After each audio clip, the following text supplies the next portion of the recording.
सबसे पुरानी बसी हुई राजधानी है, वो तो जैसे इतिहास का एक बड़ा पन्ना है। जब हम इसकी बात करते हैं, तो ये शहर अरब मुस्लिमों के गौरव और विश्वास का प्रतीक भी बनता है। जैसे कॉलेज के पहले दिन की यादें, दमिश्क का इतिहास भी बहुत पुराना और गुजगुराता हुआ है। अब चलिए, थोड़ी कड़वी सच्चाई की तरफ बढ़ते हैं।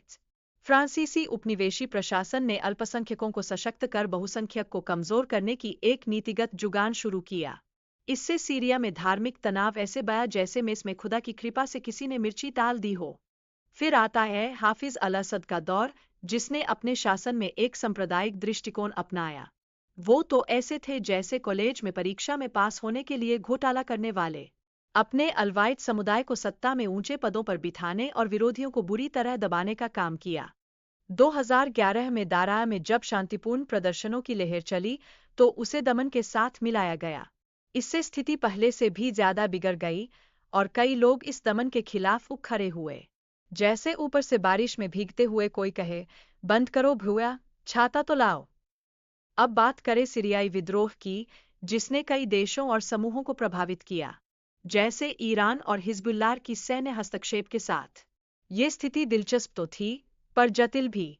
जैसे एक साथ कई सब्जियां डालकर सब्जी बना दी हो, समझ ही नहीं आता कि क्या खा रहे हैं। रूस की सैन्य हस्तक्षेप ने विद्रोहियों के खिलाफ खेल का मंजर बदल दिया। अब विद्रोहियों को कठिनाइयों का सामना करना पड़ा। यह सब ऐसी स्थिति थी जैसे कॉलेज में ग्रुप प्रेजेंटेशन में सब्जेक्ट चुराना। चलो, चर्चा कर लेते हैं। लड़ाइयों के दौरान सेनानियों ने रणनीतिक रूप से कौंकाने वाली चालें चलकर अपने लक्ष्यों को पूरा किया। यह सब उनके संवादहीनता और गोपनीयता की वजह से हुआ। जैसे दुश्मन को चकमा देने के लिए किसी ने बम फटने से पहले म्यूजिक प्ले कर दिया हो। जब सेनानी हमा पहुंचे, तो उन्होंने पहाड़ जैन अल-अबिदीन पर तीव्र लड़ाई लड़ी।